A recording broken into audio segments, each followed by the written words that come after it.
Aleluia.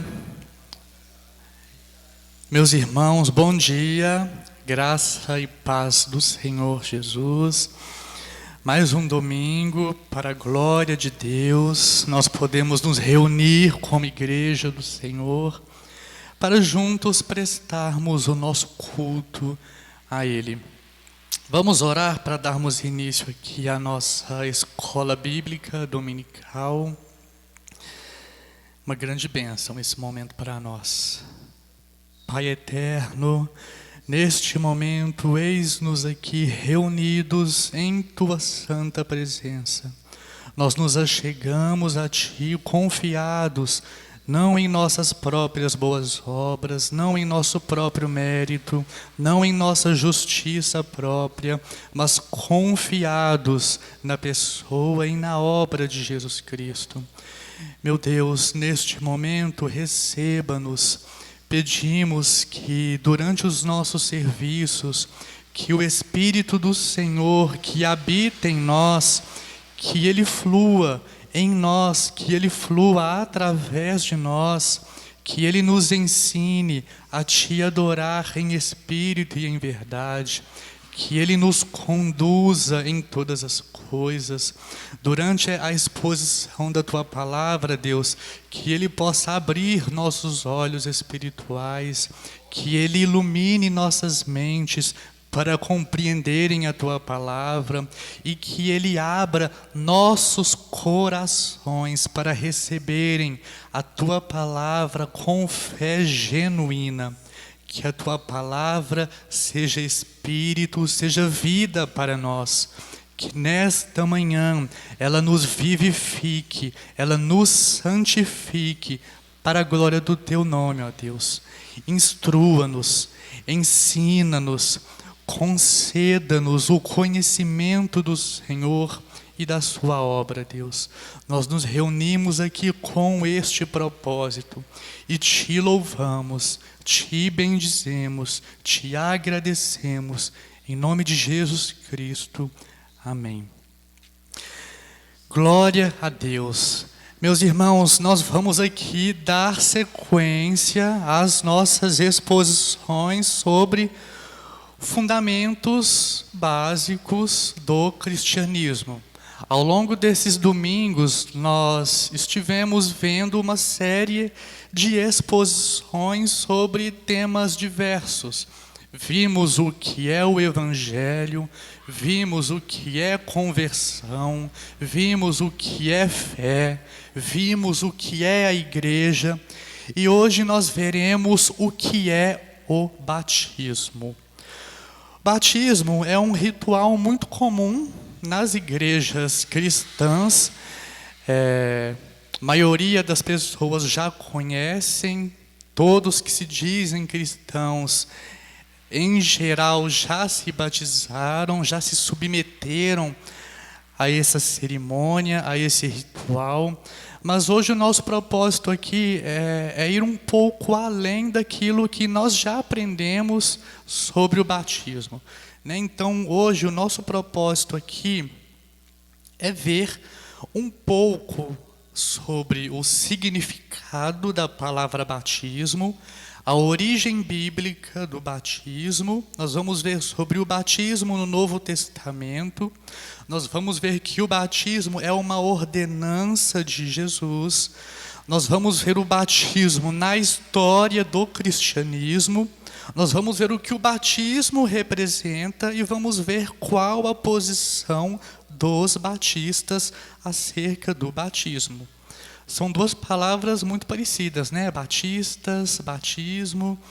E a nossa origem vem desse entendimento acerca dessa ordenança de Jesus. Mas nós vamos chegar lá. Vamos abrir as Bíblias, por gentileza. Evangelho de Mateus, capítulo 28. Vamos ler aqui a partir do verso 18.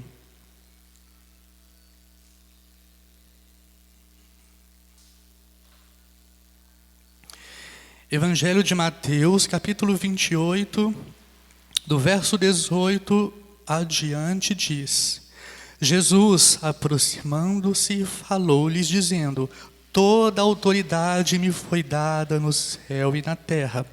Ide, portanto, fazei discípulos de todas as nações, batizando-os em nome do Pai, do Filho e do Espírito Santo, ensinando-os a guardar todas as coisas que vos tenho ordenado. E eis que estou convosco todos os dias até a consumação dos séculos. Esse trecho é um trecho muito conhecido, muito utilizado. Ele é chamado de a Grande Comissão, onde o Senhor Jesus dá ali ordenanças específicas aos seus discípulos, aos apóstolos. Então nós vemos aqui a ordenança de ir, fazer discípulos de todas as nações e batizá-los em nome do Pai, do Filho e do Espírito Santo. Nós já vamos entrar aqui então no primeiro tópico, que é o significado da palavra batismo.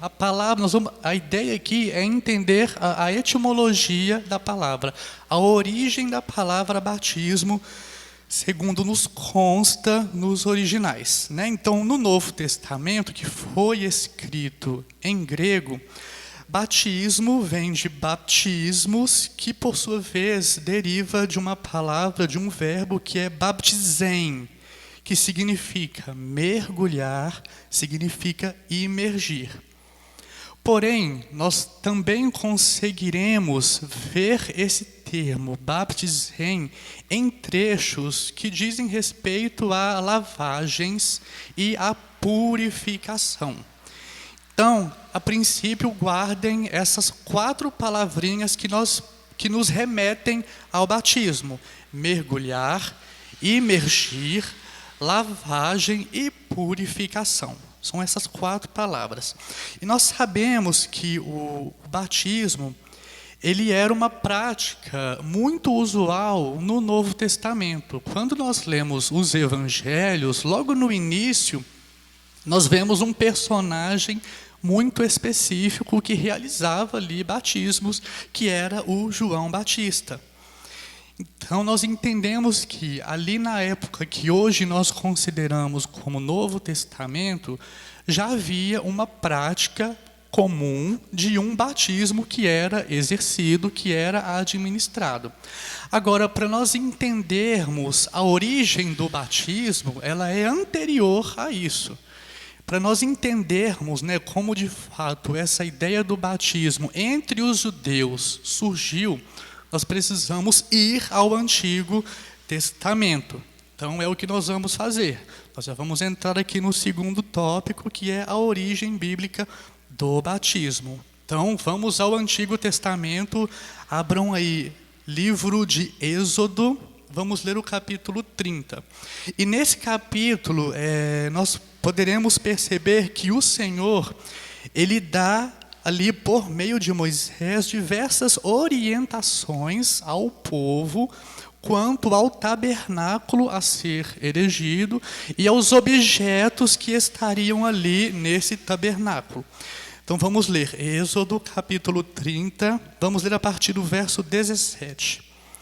Disse mais o Senhor a Moisés: farás também uma bacia de bronze, com o seu suporte de bronze para lavar. Pô-la-ás entre a tenda da congregação e o altar, e deitarás água nela. Nela, Arão e seus filhos lavarão as mãos e os pés. Então percebam aqui a instrução de Deus referente a uma lavagem específica antes de realizar um serviço. Vamos seguir. Quando entrarem na tenda da congregação, lavar-se-ão com água para que não morram.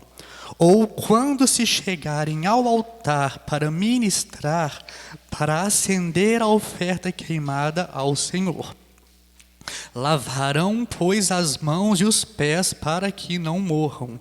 E isto lhes será por estatuto perpétuo, a ele e à sua posteridade, através de suas gerações. Então nós temos aqui a descrição de um objeto importantíssimo ali na época do tabernáculo que foi erigido ali no deserto, que é a pia de bronze. Mais para frente, quando já ali no tempo da monarquia, Salomão erigir o templo oficial em Jerusalém, nós vamos ver que essa pia de bronze, ela dará lugar a um objeto muito maior, ela será ampliada, e ela dará lugar a um objeto chamado mar de bronze ou mar de fundição. Tamanha era a grandeza, a suntuosidade do templo, que Salomão pensou, eu não vou fazer uma simples pia, né? Vamos fazer algo de acordo aqui com a majestade do Senhor. Então nós veremos que existia esse objeto muito característico, a pia de bronze ou o mar de bronze. E é interessante nós observarmos, lendo o Êxodo, que a pia de bronze ela ficava em um local estratégico, ela ficava ali cuidadosamente colocada entre o átrio, diante da entrada que dava acesso ao santo lugar. Obviamente, nenhuma prescrição de Deus em relação aos objetos, ao formato, ao material, à posição em que deveria se encontrar no templo é por acaso, né? Então, assim, nós temos que ler essas passagens do Antigo Testamento tentando traduzir elas, entender elas com a mentalidade do Novo Testamento, da obra de Jesus Cristo acima de tudo.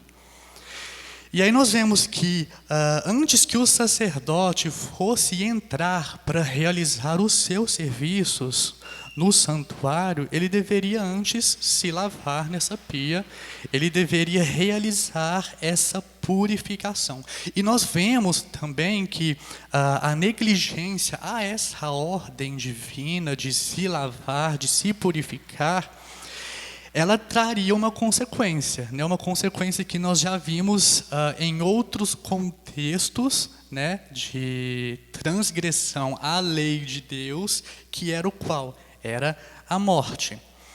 E novamente, isso nos mostra de uma maneira assim, muito nítida, de uma maneira muito clara, que nada durante o serviço, a adoração ali ao Senhor, deveria ser feito de maneira casual, descuidadamente. Novamente, vamos aqui frisar, né? O Deus que exige adoração, ele ensina aos seus adoradores a maneira que ele deseja ser adorado. Então nós percebemos que havia essa exigência da parte daqueles que iriam ministrar, que iriam servir. Mas nós também veremos, né, ali no livro já de Levíticos, leis específicas de lavagens em relação ao povo comum. Porque da primeira que nós lemos em Gênesis, em Êxodo, dizia respeito somente aos sacerdotes, aqueles que estariam ali no templo, no tabernáculo, servindo de alguma maneira.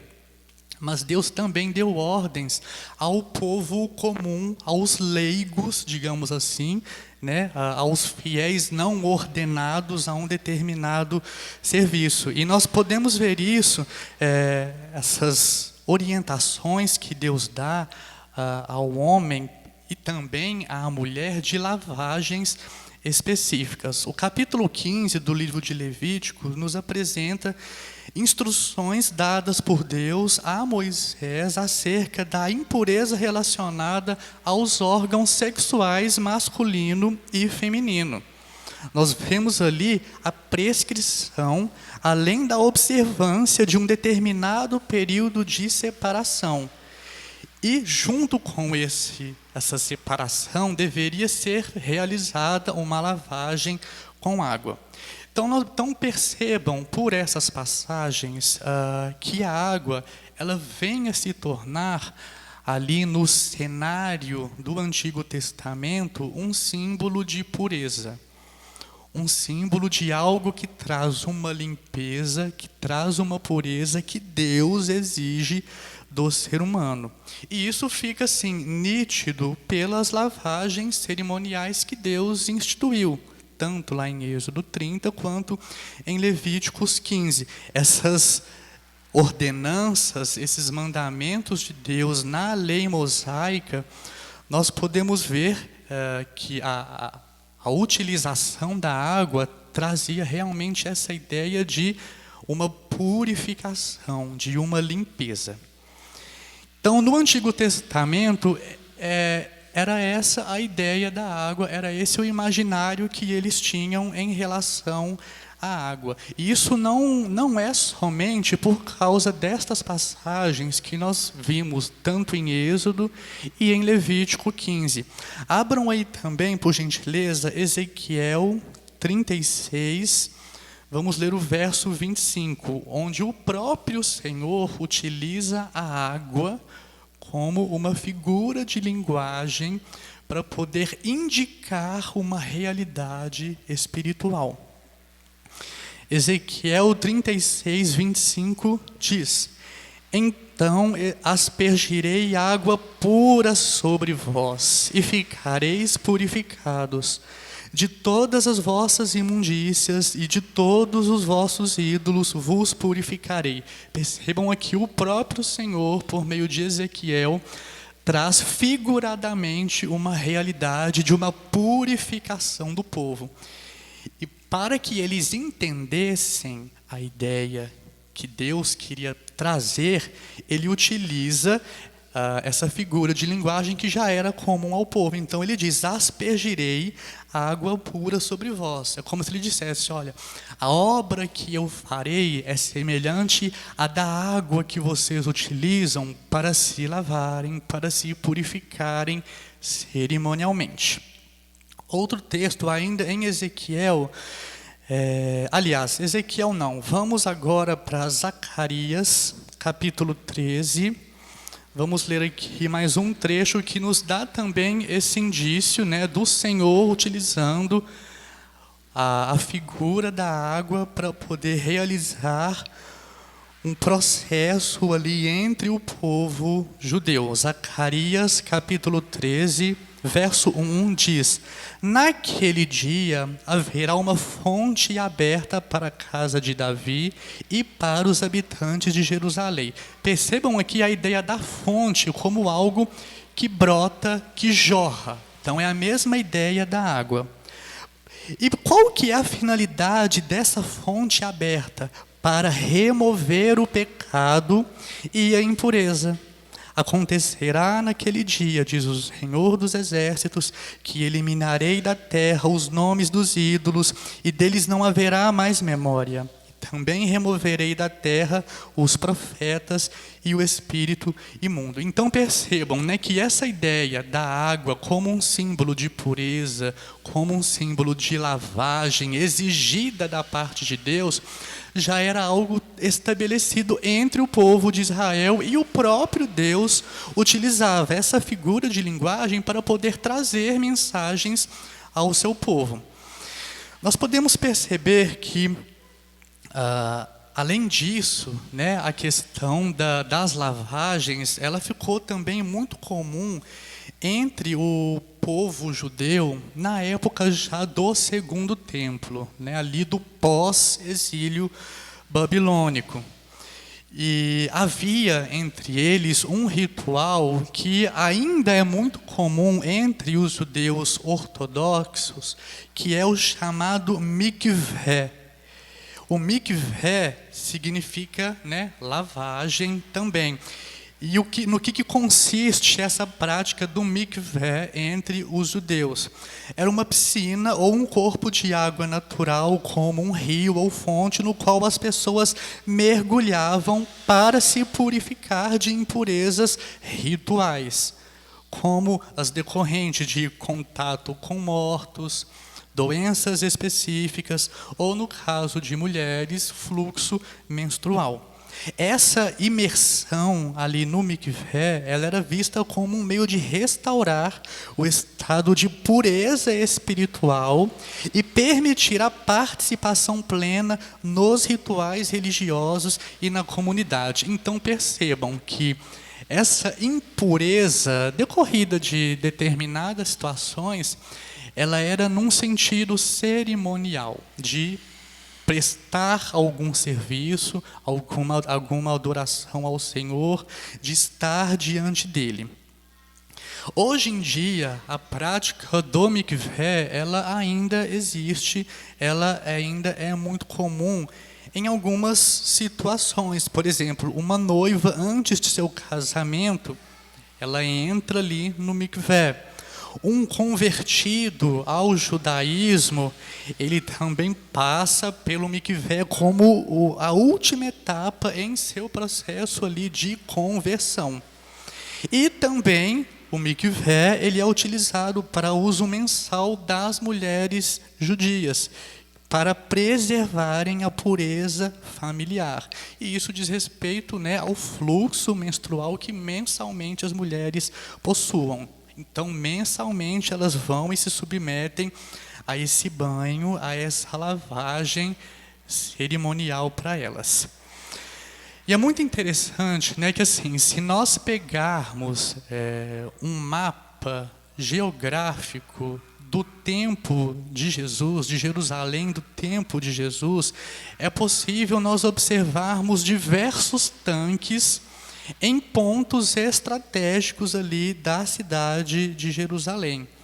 E qual que era a ideia disso? A ideia era ter tanques disponíveis, locais disponíveis, para que o povo pudesse, em qualquer cidade, em qualquer região assim, pudesse ter um local disponível, próximo, para se lavar, para se banhar, para se purificar cerimonialmente. Por exemplo, algumas passagens que o próprio Senhor Jesus tem ali um envolvimento com tanque.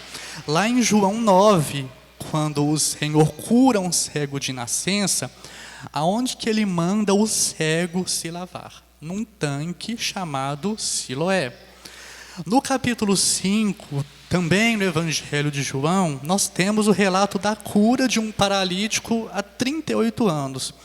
E onde ele se encontrava?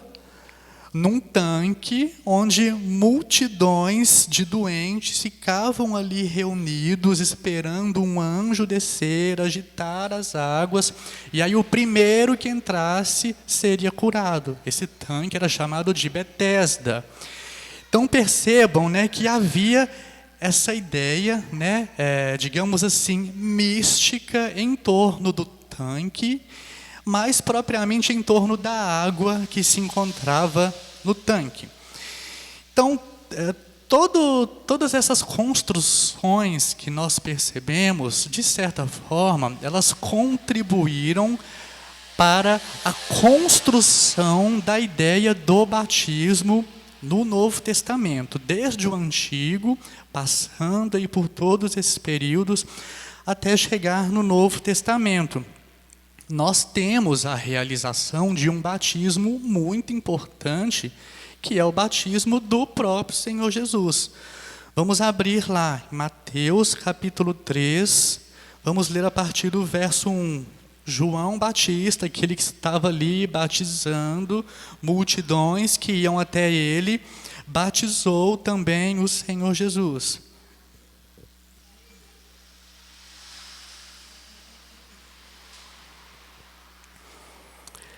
E aí, desde o verso 1 diz: naqueles dias apareceu João Batista, pregando no deserto da Judéia, e dizia: arrependei-vos, porque está próximo o reino dos céus. Porque este é o referido por intermédio do profeta Isaías, voz do que clama no deserto: preparai o caminho do Senhor, endireitai as suas veredas. Usava João vestes de pelos de camelo e um cinto de couro. A sua alimentação era gafanhotos e mel silvestre. Então saíam a ter com ele Jerusalém, toda a Judéia e toda a circunvizinhança do Jordão, e eram por ele batizados no rio Jordão, confessando seus pecados. Por isso que a ideia do batismo de João, ele é chamado de batismo para arrependimento. O batismo, ele era utilizado como um ritual para poder demonstrar o arrependimento do pecador que ia até João Batista. Vendo ele, porém, que muitos fariseus e saduceus vinham ao batismo, disse-lhes: raça de víboras, quem vos induziu a fugir da ira vindoura? Produzi, pois, frutos dignos de arrependimento. Olha, essa palavra é muito importante. E não comeceis a dizer entre vós mesmos: temos por pai a Abraão, porque eu vos afirmo que destas pedras Deus pode suscitar filhos a Abraão. Já está posto o machado à raiz das árvores. Toda árvore que não produz bom fruto é cortada e lançada ao fogo. Eu vos batizo com água para arrependimento, mas aquele que vem depois de mim é mais poderoso do que eu, cujas sandálias não sou digno de levar. Ele vos batizará com o Espírito Santo e com fogo. A sua pá ele a tem na mão, e limpará completamente a sua eira. Recolherá o seu trigo no celeiro, mas queimará a palha em fogo inextinguível. Por esse tempo, dirigiu-se Jesus da Galiléia para o Jordão, a fim de que João o batizasse. Ele, porém, o dissuadia, dizendo: eu é que preciso ser batizado por ti, e tu vens a mim. Vejam que a ideia de João acerca do batismo já era uma ideia que ia além da imersão numa água. Mas Jesus lhe respondeu: deixa por enquanto, porque assim nos convém cumprir toda a justiça. Então ele o admitiu. Batizado Jesus, saiu logo da água, e eis que se lhe abriram os céus, e viu o Espírito de Deus descendo como pomba, vindo sobre ele. E eis uma voz dos céus que dizia: este é o meu Filho amado, em quem me comprazo. Então percebam, irmãos, que na época de Jesus, o batismo tinha uma importância ali particular para os judeus. E ele estava associado a rituais de purificação.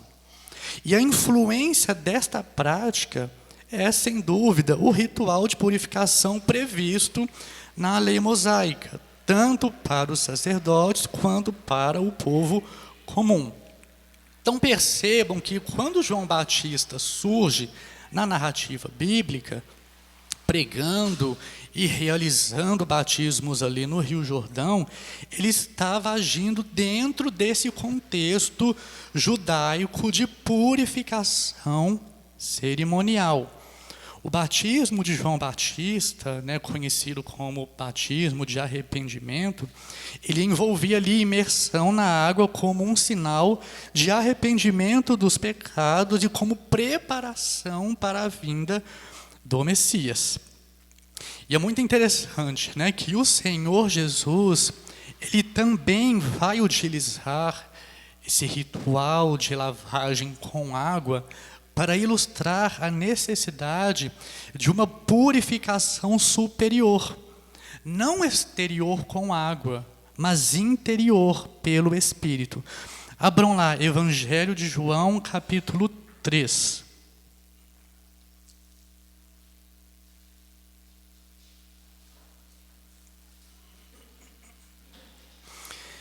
Evangelho de João, capítulo 3, verso 1. Havia entre os fariseus um homem chamado Nicodemos, um dos principais dos judeus. Este, de noite, foi ter com Jesus e lhe disse: Rabi, sabemos que és mestre vindo da parte de Deus, porque ninguém pode fazer estes sinais que tu fazes, se Deus não estiver com ele. A isto respondeu Jesus: em verdade te digo que se alguém não nascer de novo, não pode ver o reino de Deus. Então aqui Jesus estabelece uma condição para fazer parte do reino de Deus: nascer de novo. Perguntou-lhe Nicodemos: como pode um homem nascer sendo velho? Pode porventura voltar ao ventre materno e nascer segunda vez? Respondeu Jesus: em verdade te digo, quem não nascer da água e do Espírito não pode entrar no reino de Deus. Então percebam este último verso. Jesus disse: quem não nascer da água e do Espírito não pode entrar no reino de Deus. Talvez isso possa levar a pensar, não, então para eu entrar no reino de Deus, eu preciso me batizar. Eu preciso me submeter ali a esse ritual nas águas, receber a lavagem, a purificação exterior. Não é simplesmente isso, mas mais para frente nós vamos entrar em detalhes sobre isso. O apóstolo Paulo, ele também utilizou essa mesma metáfora do poder, digamos assim, da água, para falar da purificação interior. Percebam que é a purificação mais importante. Abram lá, Efésios capítulo 5, vamos ler a partir do verso 25. Carta aos Efésios, capítulo 5, 25. Maridos, amai vossas mulheres, como também Cristo amou a igreja e a si mesmo se entregou por ela, para que a santificasse, tendo-a purificado por meio da lavagem de água pela palavra, para a apresentar a si mesmo, igreja gloriosa, sem mácula, nem ruga, nem coisa semelhante, porém santa e sem defeito. Percebam que a purificação espiritual realizada pelo Espírito, simbolizada aqui pela ideia da lavagem com água, ela acontece por meio da palavra de Cristo. E é por isso que nós, batistas, já adiantando um pouco o tópico final, nós entendemos que o batismo ele deve ser administrado apenas a quem já passou por alguma instrução, por algum discipulado e compreendeu o grande significado que esse ritual possui. Entendimento diferente do que os presbiterianos têm, por exemplo, quando eles realizam batismo de bebês ou de crianças muito novas. Vamos entrar no próximo tópico de que o batismo é uma ordenança de Jesus. Ele não pode ser negligenciado de maneira nenhuma, por mais que nós entendamos que ali é um símbolo, né, que ali não é uma realidade, né, que o batismo não possui um poder regenerador de salvar, mas ainda assim, sendo um símbolo de verdades espirituais, é uma ordenança, não deve ser negligenciado. Nós lemos lá em Mateus 28, no verso 19, o Senhor Jesus disse: Ide, portanto, fazei discípulos de todas as nações, batizando-os em nome do Pai, do Filho e do Espírito Santo. Percebam que a fórmula do batismo, né, ele é trinitário. E por quê? Porque ele representa a ação de Deus mediante as três pessoas que compõem o ser de Deus. Representa a ação do Pai, a ação do Filho e do Espírito Santo na obra da salvação ali do converso. Também Marcos 16, 15 e 16, e disse-lhes: Ide por todo o mundo e pregai o evangelho a toda a criatura. Quem crer e for batizado será salvo, quem, porém, não crer será condenado. Percebam aqui que a condição para ser salvo é crer, não é ser batizado. Apesar da importância do batismo, a condição para ser salvo aqui é crer. O próprio Senhor Jesus, percebam, ele instituiu o batismo como um ritual de admissão a todos aqueles que desejam se tornar seus discípulos. A ideia do batismo aqui, que nós vamos ver mais à frente em alguns versos, por trás dele está a ideia da união com Cristo por meio da fé. Nós podemos, inclusive, trocar a palavra união por imersão. A ideia é que o pecador ele é imerso espiritualmente no Espírito de Deus E isso resulta em uma nova criatura. E o sinal externo desta união, que é espiritual, é o batismo, como uma proclamação pública daquele que crê. Agora vamos entrar um pouco na história do batismo no cristianismo. Os apóstolos, eles também compreenderam a grande importância dessa ordenança que o Senhor Jesus deixou a eles. E eles passaram a administrar o batismo aos que, pela graça, criam no Evangelho. Então, por exemplo, lá em Atos 2, daquele evento do Pentecostes, onde milhares se convertem, nós temos Pedro, né, que é aquele que se levanta ali como portador da palavra. Ele nos traz uma orientação muito importante. Abram lá, Atos capítulo 2, a partir do verso 36.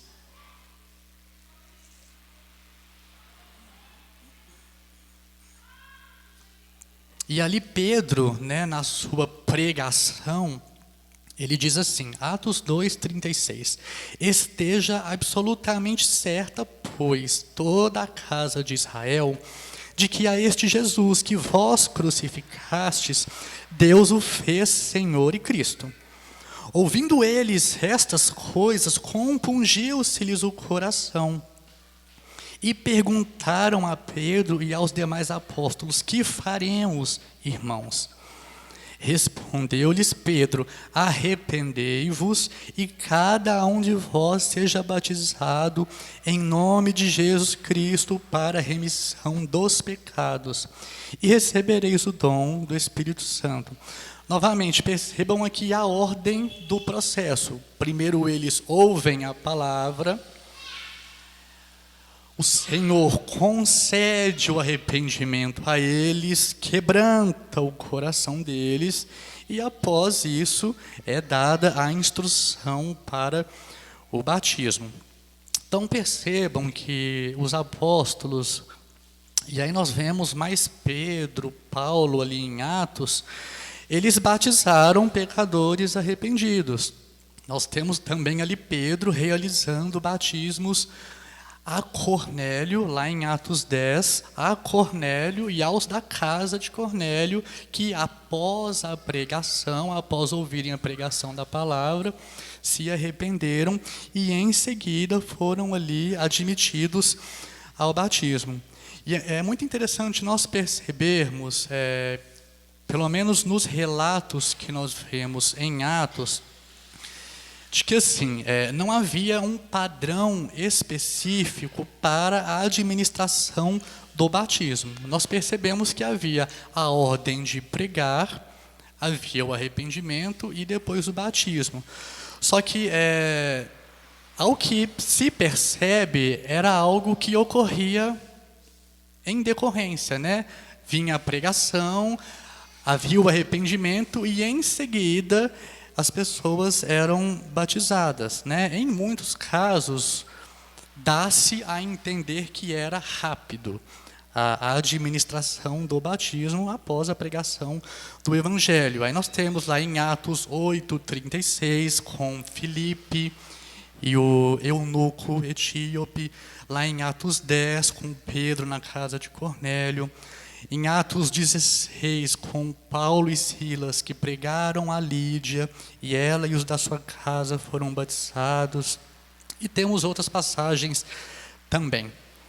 Por que eu estou falando isso? Porque quando nós vamos estudar a história do cristianismo, a partir do século II, do século III, considerando que os apóstolos já morreram, né, que nenhum deles se encontrava mais entre os cristãos, nós percebemos que o batismo ele passou a ser administrado com um rigor maior, né? O catecumenato era a denominação que era dada a esse processo de ensino ao que desejava se batizar, se inserir ali na comunidade cristã.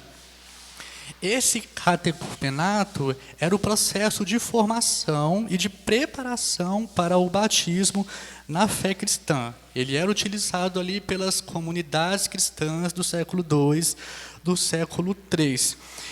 E o propósito desse período era o quê?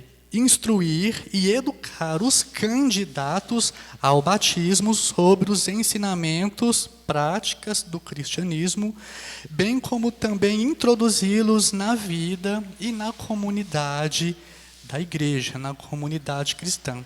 Agora, é muito interessante nós observarmos que o catecumenato, ele era um processo que durava, aí, né, temos uma média entre, no mínimo, 6 meses e até 3 anos.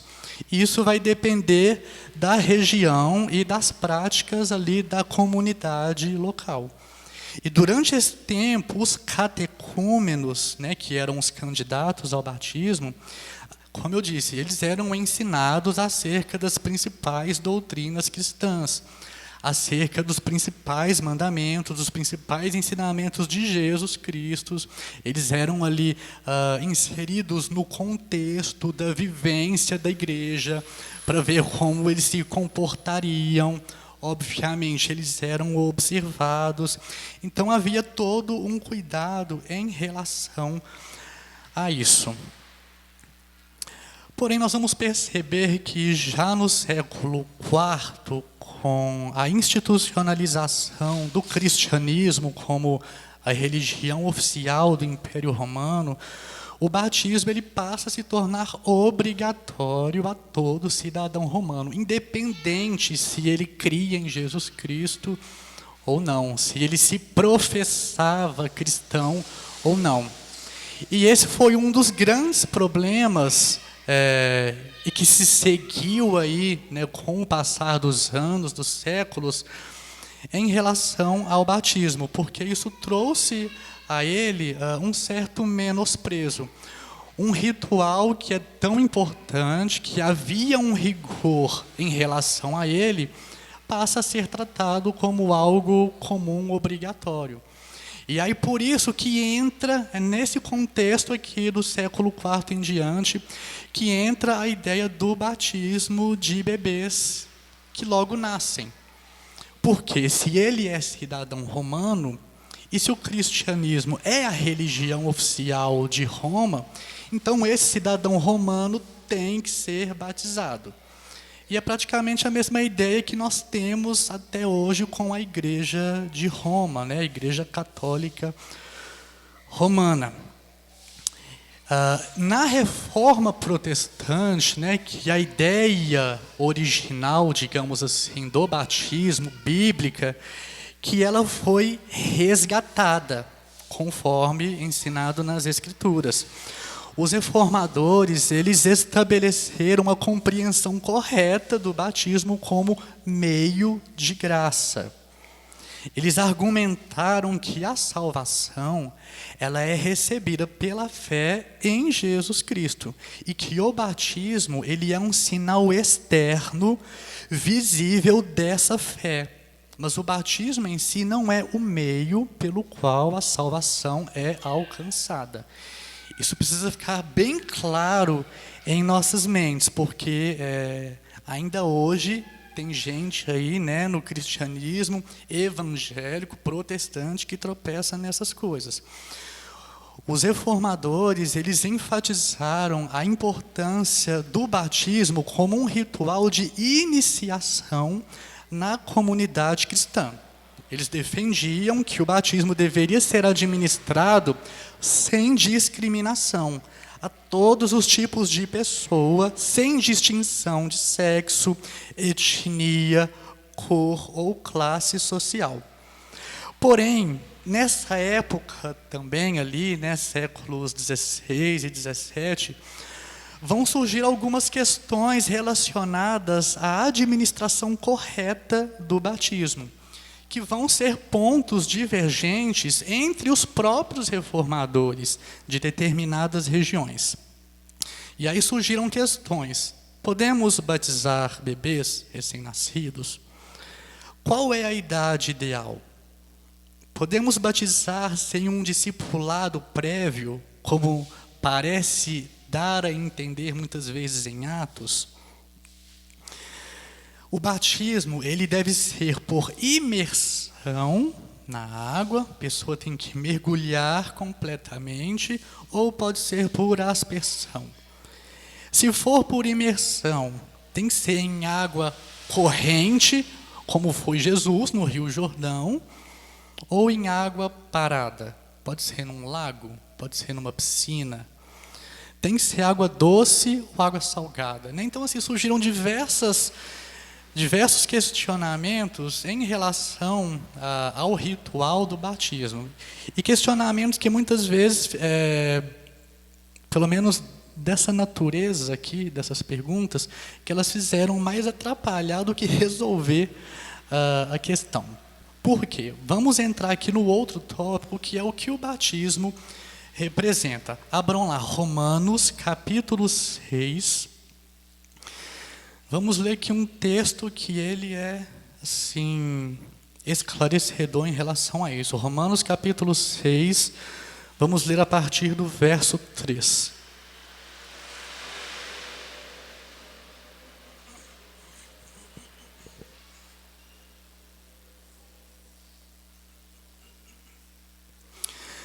Diz assim: ou, porventura, ignorais que todos nós que fomos batizados em Cristo Jesus, fomos batizados na sua morte?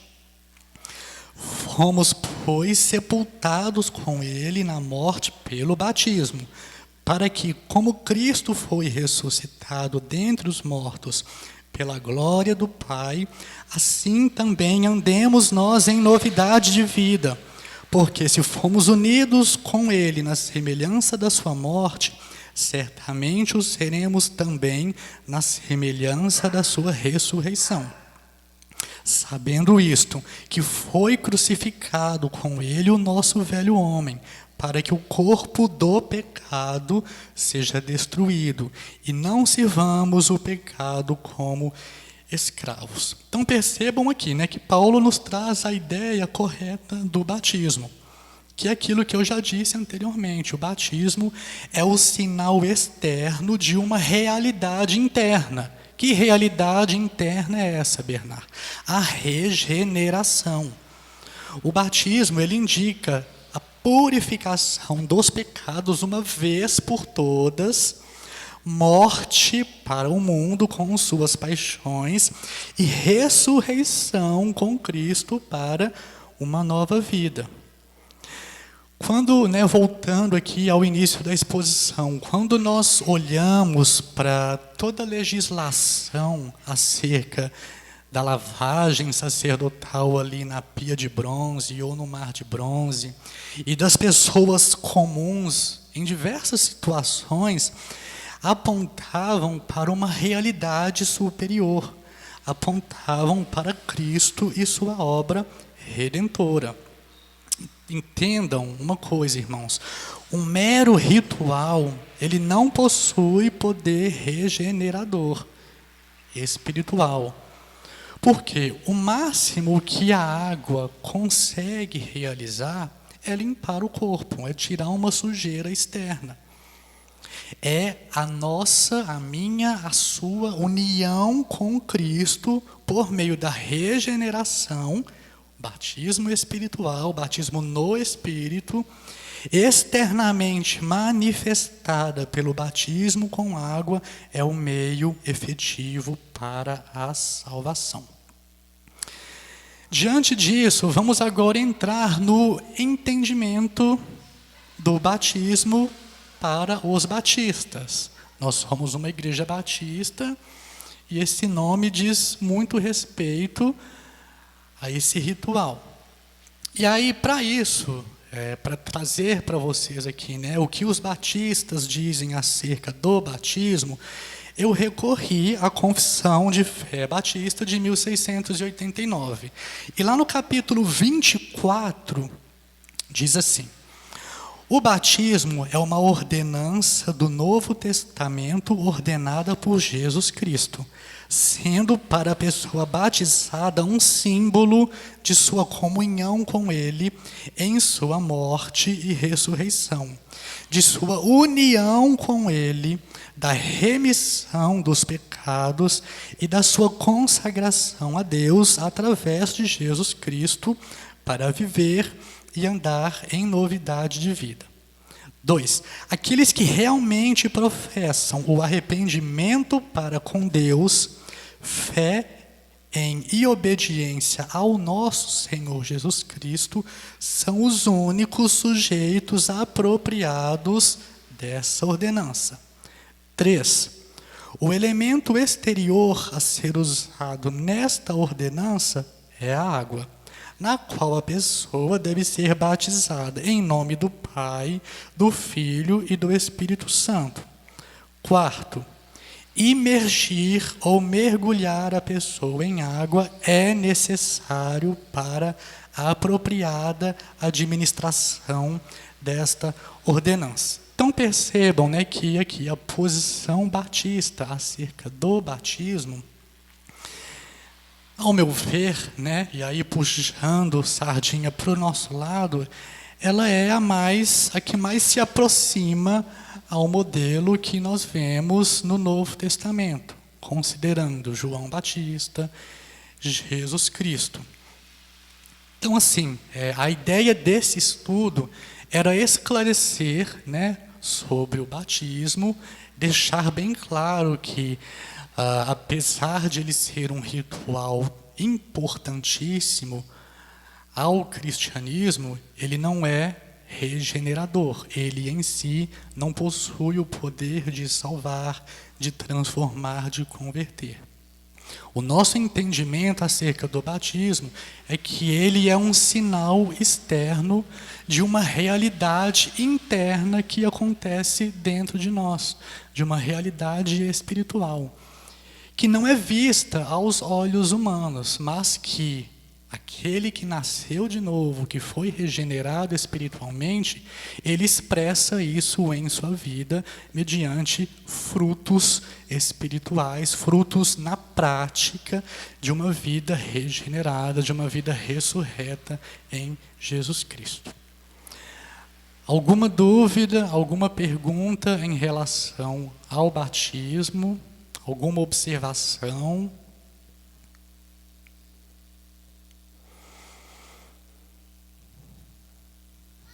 Felipe? Aham.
Eu.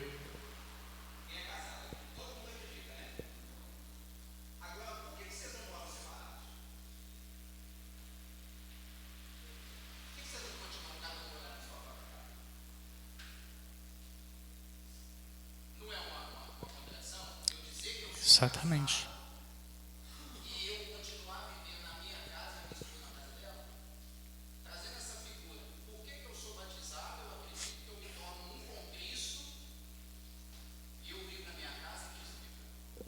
Esse um com Cristo, nós devemos entender o que há por trás, né, da palavra Cristo. A ideia de uma união mística com Ele, né, de uma associação em sua morte e em sua ressurreição, mas também em tudo aquilo que diz respeito a Ele. Se nós entendemos, né, que o cristianismo ele é expressado pela igreja aí pelo mundo, né, pelos cristãos, pelos discípulos de Jesus espalhados por toda a face da terra, e também nas igrejas locais, quando comunidades, congregações se reúnem, não há como se dizer discípulo de Jesus, se dizer cristão, admitir o batismo, né, ou se submeter ao batismo, e não se submeter às coisas que decorrem disto. Então, realmente, é uma contradição. Se nós entendemos que o batismo é uma união com Cristo, ela também é uma união com os discípulos de Cristo. Então, eu estou unido ao Mateus, eu estou unido ao Rony, ao Felipe, à Letícia, ao Léo.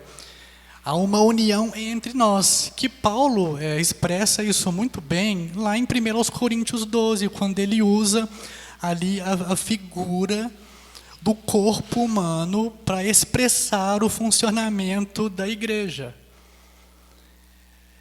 Todos nós somos membros, mas só há um corpo. Eu não sou um corpo. O Mateus não é um corpo, a Bárbara não é um corpo, a Jeane não é um corpo.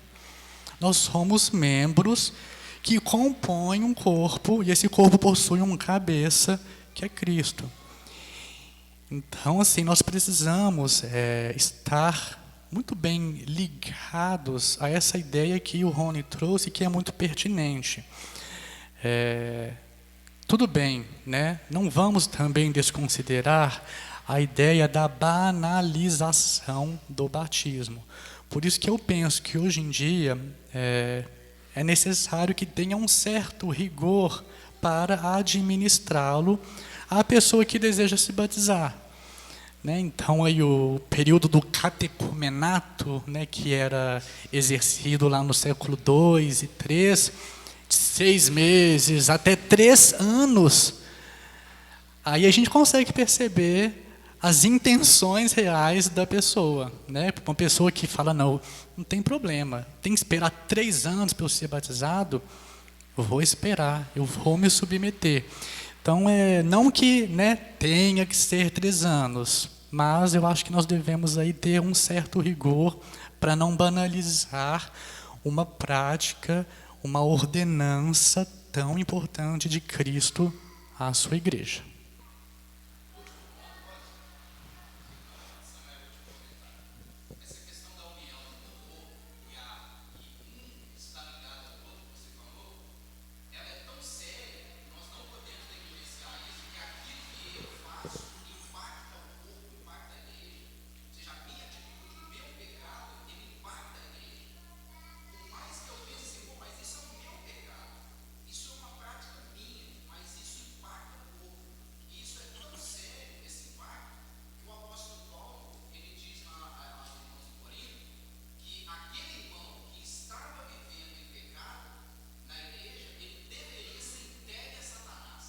Isso. O que é ser entregue a Satanás? É ser tirado do convívio com o corpo. Seria como um braço que insiste em corroer o corpo, que chega um ponto que ele tem que ser o quê? Decapitado. Ele tem que ser arrancado. Senão vai consumir tudo. O corpo seja preservado. Beleza. Mais alguém? Mais alguma observação, algum comentário, pergunta? Então vamos finalizar. Pai amado, graças te damos pela oportunidade, pela bênção, pela graça de podermos ler, estudar, aprender da Tua palavra, Senhor. Pedimos que essas realidades que foram discutidas aqui hoje, que elas sejam aplicadas às nossas vidas, às nossas almas, que o Espírito do Senhor possa ministrar a nós, Deus, essas realidades espirituais, para que possamos nos apegar a elas, guardá-las, valorizá-las, ó Deus. Ajuda-nos a considerar a realidade do batismo, não apenas da prática em si, do ritual em si, mas da realidade espiritual que essa prática expressa. Que nós possamos, dia após dia, buscar sermos ressuscitados por Ti, vivermos essa vida regenerada como novas criaturas, que o Espírito do Senhor realize esta obra em nós, para a glória do Teu nome, Senhor. Nos dê a Tua bênção ao restante deste culto, que o Senhor seja glorificado em tudo o que fizermos, tudo o que dissermos. É o que nós oramos, agradecemos em nome de Jesus. Amém.